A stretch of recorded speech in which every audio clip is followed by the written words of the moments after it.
initial thoughts about winning the state championship? This group is so special. And I know every coach says that, but I really mean it. I think this has to be like my favorite group, not only because they're extremely talented and skilled, but because they're just great humans and they're great teammates and they put others first and they serve. And there's a reason why these four are sitting up here. It's because they were named captains.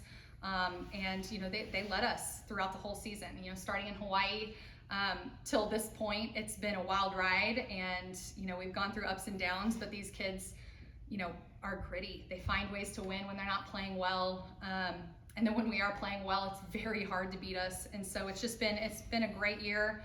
I couldn't be prouder of these girls, just not only just volleyball wise and winning state, but just how they did it, and you know, the classiness with which they did it. I'm just really, really proud of them. Questions? Coach, when at the part of the season you know that your group was special, like, okay, we got an opportunity to go ahead and win this, about what time of the season you figured that out? Well, I think it started last season. We had the skill and the pieces, but we were just struggling to put it together at times. We got almost everybody back this year. Like I said, we started in Hawaii, and that's a true test, like right off the bat. You know, how was your off season? How was your summer workouts? And how ready are your kids? But they kind of stepped up and battled and found ways to beat some of the best teams in the nation really early on. And so I think at that point we all knew that we were going to be good, but I think it was that point that we all believed, like, hey, we're going to do this thing. And so it was really, you know, something that we've said throughout the season is, you know, every time we step on the court, we're getting 1% better, no matter what, no matter how it looks, no matter how bad it is or good it is. Like, we have to leave the court feeling like we were 1% better today than we were yesterday. Because at the end of it, you know, we're going to be 30 or 40% better than where we started. And I think that we did that. We played really, really well in the playoffs. And we didn't even play our best a lot of the time. But we did what we needed to do as far as execution and planning. And the girls, you know, found ways to win. And so I think, you know, playing our best at the end of the year is what every team hopes that they're doing. And I feel like we really were doing that. And it's a testament that, you know, we didn't lose a set in the playoffs. And that in itself is so hard to do, especially in in 6A. Like, that's crazy. So I really am proud of these girls. And I really do think it was pretty early on in Hawaii that we were like, you know what, we can do this. Let's go do this. Sydnee, what does it mean to you to win a state title after coming all the way back from an ACL? I think it's just amazing. Like, being able to get back and just be a part of this is like surreal. I don't think it's really hit me, but we worked so hard and we all just love each other so much, and everyone was so supportive. So being able to just contribute where I can to come back, and I think it speaks to our focus that we didn't drop a set, like Coach Groth already said, but it's just amazing. And this is right, your ACL was in January? Yes, sir. Okay. Sydnee and Sophee, you shared the court last year, obviously, but what's it mean to do it this year, and for Sophee to help bring a state title on your sister's final game? You start. It's been incredible. We've been training together since we were little. We grew up in the gym together, and so finally being able to play on the court and share the court together for 2 seasons now, it's been an amazing opportunity, and I don't think it could have ended any better. And watching Sophee just become a dominant 5-1 setter has been awesome. Like, I only got to play a little bit at the end, but it's so fun. Like, if you played with Sophee, you know she's a winner, and you know she's gonna battle. So I always feel like she has my back. It's been amazing. Talk about the domination you guys did. I mean, you didn't lose one set this entire. That's really special. Talk about that. I think it starts with Coach Groth screaming at us to dominate in everything we do. That's kind of always been our thing, and we just always kind of said we want to go out there and handle business. We don't want to just win. We want to destroy, and I think we did that tonight. We've also talked a lot about grit, like playing pushing hard even when we're not playing our best, and I think that really shows that we're a team that doesn't want to drop a set. So like doing everything we can to play our best all the time. And there was never a point in the season where we got complacent.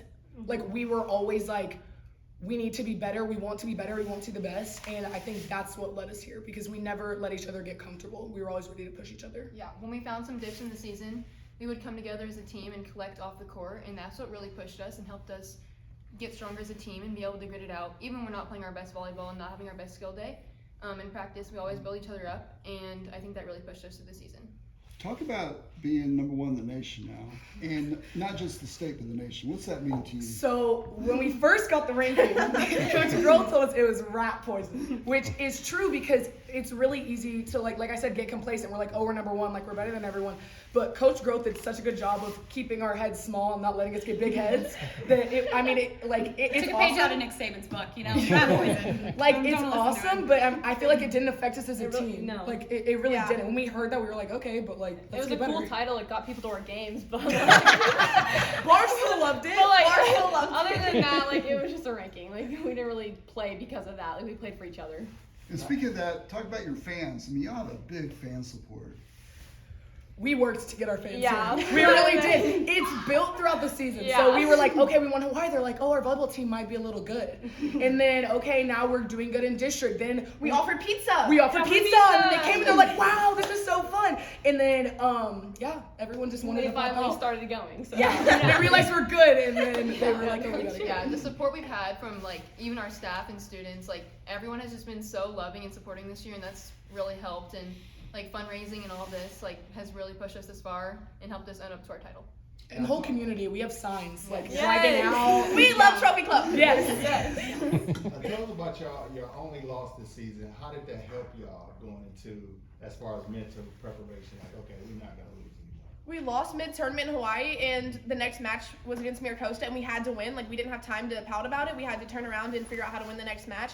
So I think just, like, focusing on the next thing and pushing every day. And then, yeah, we just want to destroy everyone. So it was an expectation that we keep doing that. It made us realize we weren't invincible, and I think we learned from that loss. We were like, okay, these are the things we need to get better at, and we got better at it, and here we are. Yeah, Coach, it's I'm sorry, go ahead. The last set you dropped was the South Lake. Can you talk about how playing in that tough district prepared you for this run? Yeah, I mean, a lot of coaches come up here and they'll say like, "Oh, we play in a tough district." I guarantee you, we play in the toughest district in Texas. No offense to any other schools, but South Lake and Keller they could be playing up here. If you want me to be really honest, they have the skill and the talent to be playing up here. It's unfortunate that all of us are Region 1, and I think that's why we like the D1, D2, is because it kind of splits us up. Our district is just brutal, and as much as it sucks sometimes to go night in, night out and have to bring your A game, it does prepare you for the playoffs because you don't get a night off, and in the playoffs you don't get a night off. So yeah, I 100% want to say that we play in the toughest district. Keller and South Lake prepared us for this, so shout out to them. But they are very, very talented, and they could easily be playing up here too. It's just unfortunate how Region 1 sometimes we kind of battle and beat each other up before we get here. So we were very proud when we beat South Lake in the third. I was kind of having PTSD from losing to my sister last year. We beat them twice in district and then lost to them, and I think the girls kind of feel the same way. And so it was, with South Lake, we beat them twice, and then we had to play them in the regional final to go to the state tournament. And so I thought the girls did a really, really good job of, executing our game plan. It's one thing to say the things like, hey, here's what we need to do, and it's a whole other thing, and the third time you've played them to really execute. And I think the girls did that and did a really, really great job. So yeah, our district has definitely prepared us for playoffs, and I think that's why you see us not giving up sets, is because that's how we've had to battle all season. Coach, talk about the big four, you call them. Talk about each one really quick, like a sentence about each one. What's so good about each one of these girls? Well, I'll start with Sydnee. What she has gone through this last year from January until now, I don't wish that on any kid. And the fact that she was named captain for 3 years and she never once pouted, felt sorry for herself. She was winning the bench all the time, is what we call it. She created cheers. She kept kids engaged in the game, even when their role might not be as significant as some of the others. I am extremely proud of the character and the composure that she has had all season. And not only that, but she goes down with a pretty bad sprained ankle on Friday. And yeah, From celebrating after we won. celebrating. And she has battled every single day, doing whatever it took to get back here because she wanted to play not only with all the girls, but play with her sister in the last game. And so Sydnee is so committed and just like, if it wasn't for Sid, and her her mind, she's always battling, and she always keeps kids engaged and held accountable to that. And so I really think she played a really big part, even though skill-wise and on the court she didn't play a gigantic part this season. She, believe it or not, probably played the biggest role in keeping everybody accountable and pulling on the same rope. So I'm really, really proud of her.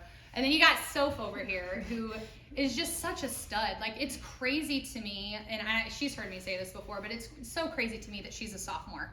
I mean, her mind is of a 24-year-old setter. She's just making all of the right choices. She is our best blocker. I mean, she has the most blocks on the team. She does it all. And she, like Sydnee said, she's just such a winner. And I think that when you get kids like that, you pull everybody to you, and they want to be like that too. And so I feel like, you know, even though she was a sophomore, it really didn't feel like she was a sophomore. But she's quite the stud. If you watch the game, you'll know what I mean. But and then we got Kylie over here, who 23 kills. That's in a 3-set match. That's pretty insane. I think she had 10 kills in the first set. She's just dominant from top to bottom. She is an excellent passer, an excellent defender. She understands the game. She reads it so well. She has every shot in the book if she wants it. But she's just so poised and composed all the time. Nothing gets too high, nothing gets too low. And I think that as an outside hitter, when you're having to carry the weight by passing and hitting, you have to be that way. And she's very, very good at that. And I could almost say the exact same thing about Ashlyn. Like 20 kills, like it's insane. Our two pins are, in my opinion, the best 1-2 duo in the state. And Ashlyn, 20 kills, that's just as good as Kylie. And she just has such a quick arm swing that it's so difficult to defend, because she's looking one way and then her arm goes another way. And I think you saw that tonight, especially running the twos and the transitions. And those two are some of the top hitters that I've ever coached and probably will ever coach. And the fact that they're both the same age and I get them both at the same time is pretty special. So all four of these, I call them my big four, and I've said this before, but when you're in 6A, you've got to have at least 2, if not 3.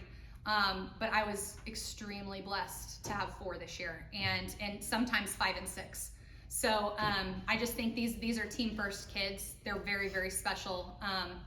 I almost ended too quick. I wasn't ready for it all to end because I literally love this group and I love this team, and I'm just really honestly relieved that I was able to help them get to a state championship, because it's definitely what they deserved this year.